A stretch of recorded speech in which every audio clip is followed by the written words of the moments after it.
Di sisi timur Pulau Bali, berdiri kokoh sebuah mahakarya alam yang agung, yaitu Gunung Agung. Bagi masyarakat Bali, gunung ini bukan sekedar pegunungan biasa. Gunung Agung adalah pusat spiritual dunia, tempat suci bagi para dewa, di mana alam, langit, dan bumi dianggap menyatu. Namun, di bawah kemegahan gunung yang sakral tersebut, tersimpan kegelisahan dalam hati seseorang.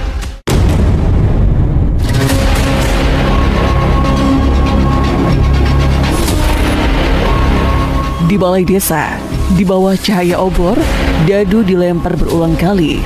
Manik Angkeran, putra dari Begawan Sidimantra, seorang pendeta suci, menahan nafas. Permainan ini tidak hanya membuatnya kehilangan harta, tapi juga menjatuhkan martabat dan nama baik ayahnya. Di dalam kabut dan legenda yang menyelimuti kawah gunung, bersemayamlah sosok yang memiliki kekuatan kuno. Tubuhnya terlihat agung dengan sisik yang berkilauan seperti emas. Dialah Naga Besakih. Manik Angkeran sangat menyadari kesucian ayahnya. Namun, justru kesucian itulah yang menjadi beban baginya. Ia merasa tidak sanggup menyamai kualitas spiritual ayahnya, sehingga ia mencari pelarian dalam kehidupan duniawi. Utang yang mengancam nyawanya mendorongnya untuk mengambil jalan pintas. Dalam keputusasaan, ia nekat mendaki Gunung Suci dan melanggar batas yang sakral untuk meminta kekayaan dari Naga Besakih. Pendakian pertamanya berhasil. Naga Besakih mengabulkan permohonannya dan memberikan harta hingga utangnya lunas. Ada satu syarat yang diberikan. Manik Angkeran tidak boleh kembali lagi. Namun, kecanduan telah menguasai dirinya. Harta yang diperolehnya habis dan keinginan akan kekayaannya kembali muncul. Pendakian kedua ini terasa berbeda.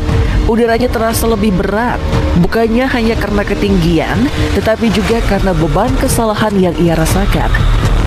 Ia tidak hanya membawa tubuhnya, melainkan juga mencuri lonceng suci milik ayahnya, yang merupakan satu-satunya alat untuk memanggil naga. Setibanya di tepi kawah, suasana hening, hanya ada desis belerang yang menusuk hidung. Tangannya gemetar, bukan karena takut, melainkan karena dorongan kecanduan. Ia membunyikan lonceng itu. Satu kali, tidak terjadi apa-apa.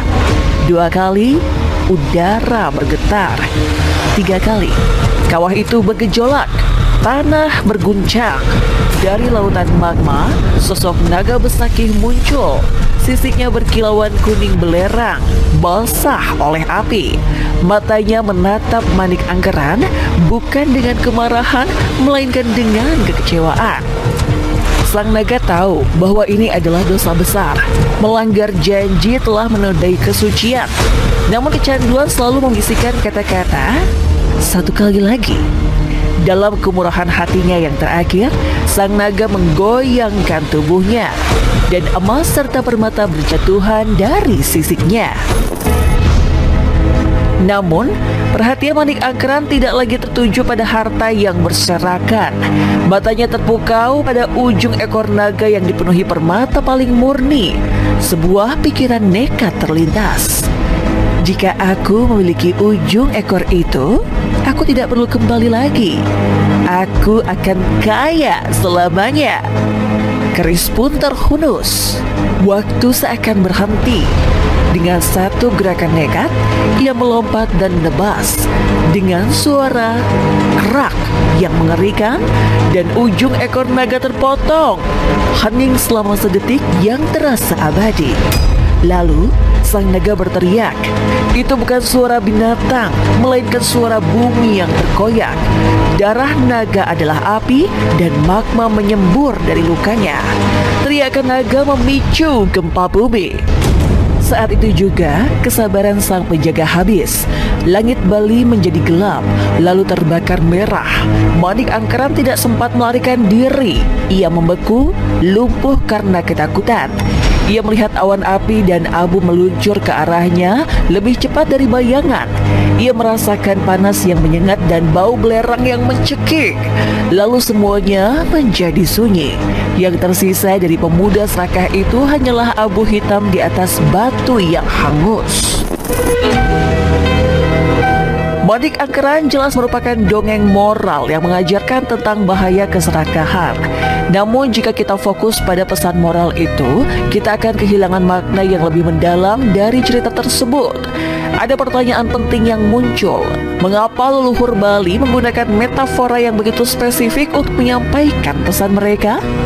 Naga sebagai kekuatan gunung. Dalam kosmologi Hindu Bali, naga adalah makhluk yang melambangkan kekuatan di dalam perut bumi. Naga Besakih yang menjadi penjaga kawah Gunung Agung mungkin adalah personifikasi dari energi geologis gunung berapi itu sendiri. Harta sebagai kesuburan vulkanik. Kekayaan berupa emas dan permata yang dijaga oleh naga bisa diartikan sebagai kesuburan tanah vulkanik yang melimpah. Keserakahan Manik Angkeran melambangkan eksploitasi alam yang berlebihan, sementara kemarahan naga menunjukkan konsekuensinya. Murka gunung sebagai letusan.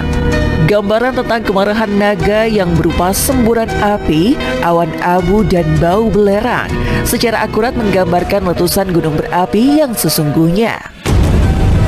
Cerita ini mungkin lebih dari sekedar dongeng, melainkan sebuah kode geologis yang diwariskan dari para penyintas bencana. Pola yang aneh terlihat di sini. Sebuah pelanggaran di kawah diikuti oleh kemarahan gunung yang sesuai dengan gejala letusan. Pola serupa pernah terjadi pada tahun 1963 ketika letusan dahsyat Gunung Agung terjadi setelah dianggap ada pelanggaran ritual. Dengan demikian, mitos ini bisa jadi adalah rekaman akurat dari trauma bencana purba. Sebuah memori kolektif yang cerdas yang menyamarkan panduan mitigasi bencana sebagai cerita pengantar tidur untuk memahami sepenuhnya. Kita perlu menganalisis setiap simbol di dalamnya satu persatu. Mitos naga Besakih yang berkaitan dengan Gunung Agung bukan sekedar dongeng pengantar tidur. Cerita ini adalah sebuah paduan canggih untuk mitigasi bencana dan peta sumber daya alam yang disampaikan melalui bahasa simbolik. Dengan menganalisis setiap elemennya, kita dapat menemukan pengetahuan ilmiah yang tersembunyi di balik narasi magisnya. Identitas sang naga adalah kunci utama. Naga Besakih dalam mitologi Hindu adalah naga kosmik yang memiliki poros semesta.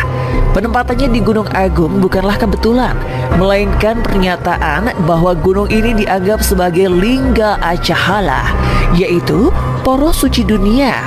Naga ini melambangkan kekuatan mentah dan liar yang tersembunyi di dalam perut bumi.